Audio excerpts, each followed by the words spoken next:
विक्रम वेताल। ये कहानी तो हम सब ने कभी ना कभी सुनी होगी, लेकिन अगर मैं कहूं कि हर वेताल केवल सवाल नहीं पूछता हो तो। मेरा नाम है रामाकृष्ण दीक्षित और ये कहानी है रोहन की, 25 साल का एक निडर केव एक्सप्लोरर, जिसे एक सोए हुए वेताल को जगाने की गलती अपनी जान देकर चुकानी पड़ी।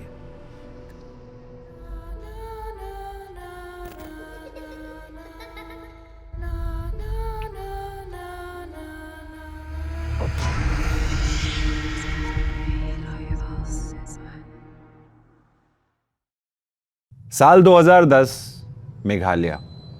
दुनिया इस जगह को बादलों के घर के नाम से जानती है, लेकिन इस जमीन के नीचे एक अलग ही दुनिया बसती है। आरवा केव्स।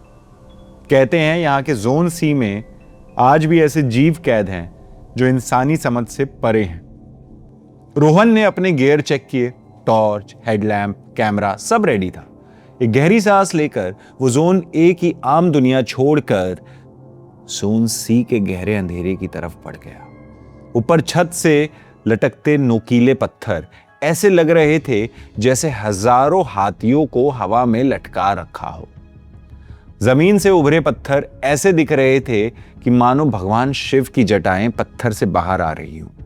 यह नजारा इतना अद्भुत था कि रोहन का ध्यान अब सिर्फ अपने कैमरा के व्यू फाइंडर पर था।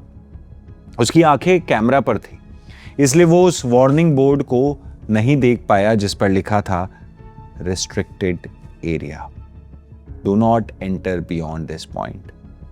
जैसे ही वो एक सकरे रास्ते से गुजरकर अंदर पहुंचा, एक तीखी बदबू ने उसे घेर लिया, सल्फर और मिनरल्स की स्मेल। रोहन अब एक अंडरग्राउंड सफेद झील के किनारे खड़ा था।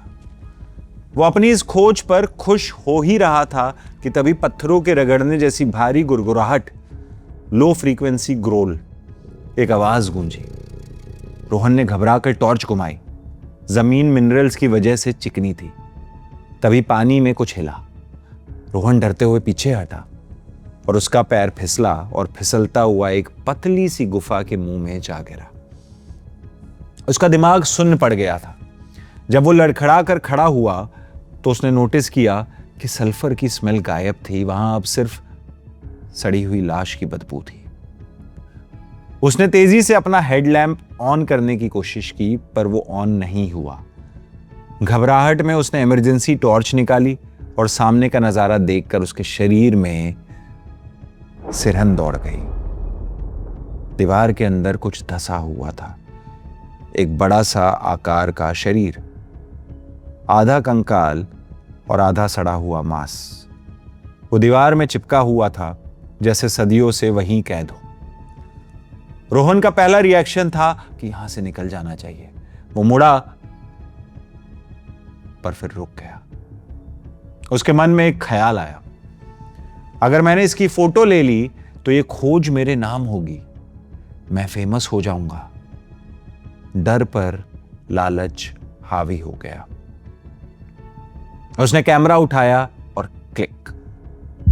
हर फ्लैश के साथ वो उस चीज के करीब जाता गया।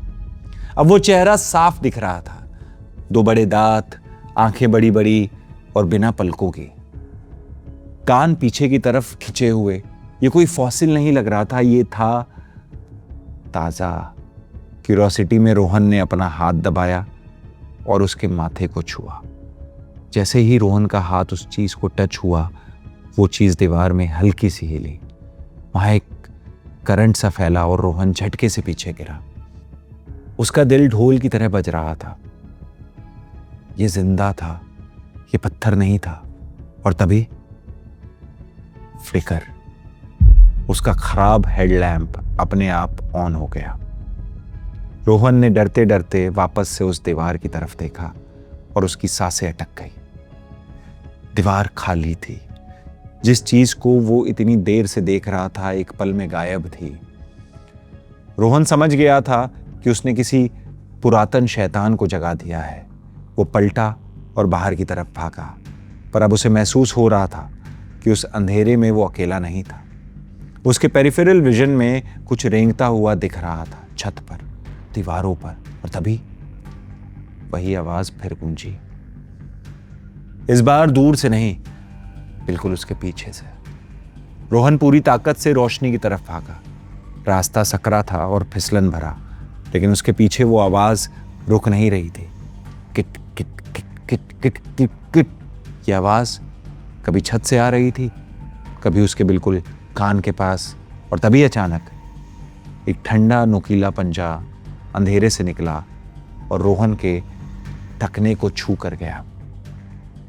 नहीं, रोहन चिल्लाया और लड़खड़ाया। उसने हिम्मत करके पीछे मुड़कर टॉर्च घुमाई। वहां कोई नहीं था, लेकिन जब उसने ऊपर देखा तो उसकी सांसें रुक गई। वो आधा कंकाल गुफा की छत पर मकड़ी की तरह रेंग रहा था। उसका सर पूरा घूमा हुआ था रोहन की तरफ। उसने पूरी ताकत लगाकर गुफा से एग्जिट किया रोशनी की तरफ। वहां खड़े 2 लोकल गाइड्स और टूरिस्ट चौंक गए। रोहन की हालत खराब थी, कपड़े फटे हुए, चेहरा पसीने से लथपथ और आंखें डर से फटी हुई। वो हाफ रहा था और बस एक ही रट लगा रहा था कि अंदर अंदर अंदर, वो शैतान है, वो जिंदा है, वो मेरे पीछे है। गाइड्स तुरंत उसके पास भागे। सर रिलैक्स, पानी पिलाओ इनको। एक बुजुर्ग गाइड ने रोहन के कंधे पर हाथ रखा।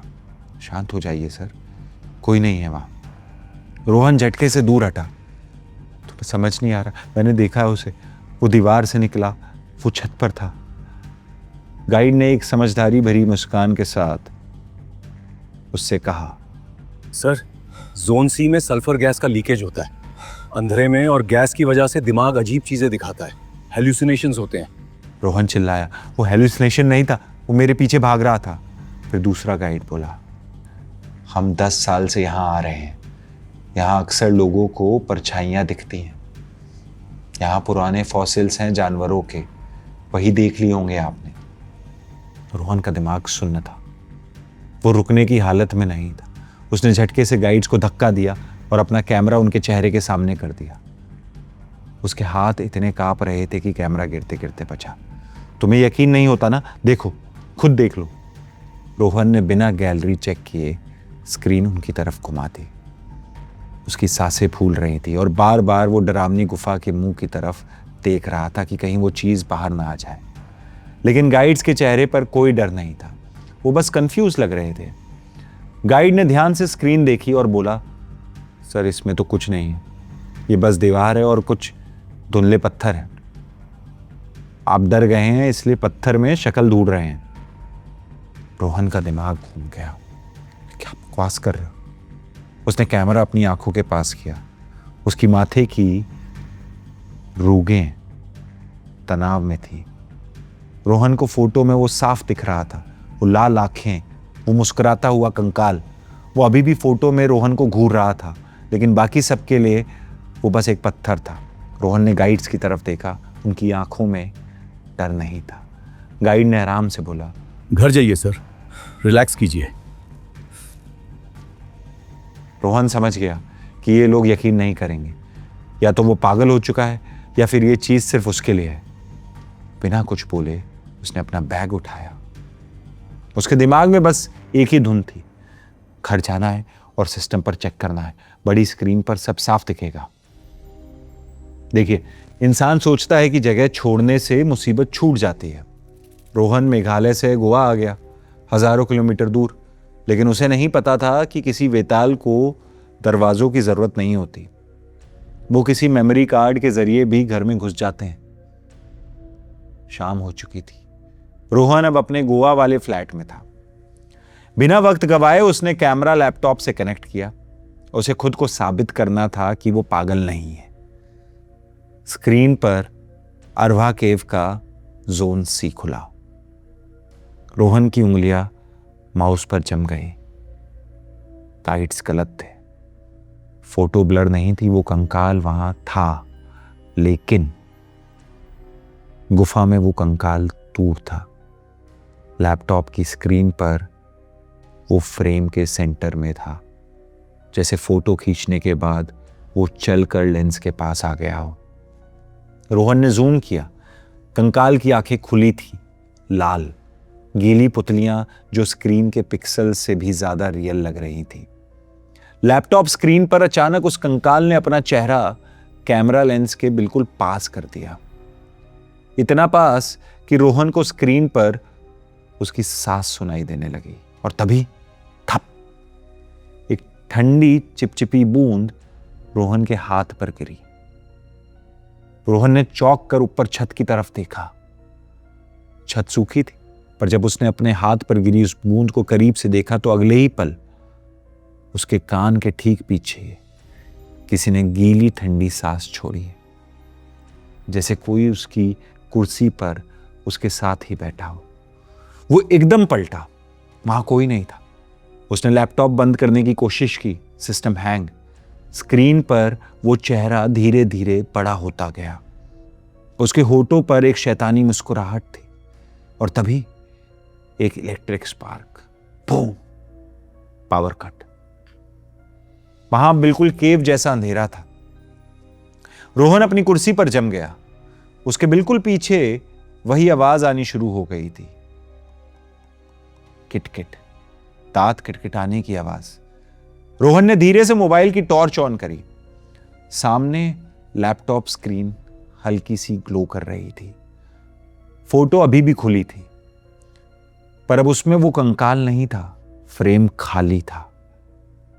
उस अंधेरे कमरे में कॉर्नर पर एक आकृति खड़ी थी। रोहन के एकदम सामने वो वेताल अब कमरे में था। रोहन ने डरते हुए टॉर्च ऊपर घुमाई। कौन हो तुम?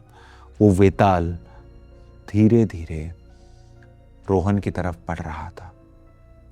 रोहन ने फिर आवाज लगाई, कौन हो तुम? वो अभी भी चुपचाप उसकी तरफ बढ़ रहा था। अब बिना किसी आहट के रोहन वहां से उठा। जैसे ही वो मुड़ा, वो कंकाल बिल्कुल उसके सामने उल्टा लटका हुआ था, दूसरी तरफ। रोहन को समझ आ गया था कि वो अब फंस चुका है। वो आखिरी कोशिश के लिए दूसरे कमरे की तरफ भागा और तभी वेताल रोहन पर कूद गया। रोहन और वेताल की ये कहानी तो यहीं खत्म होती है। कमेंट सेक्शन में बताइए कि आपको ये कहानी कैसी लगी।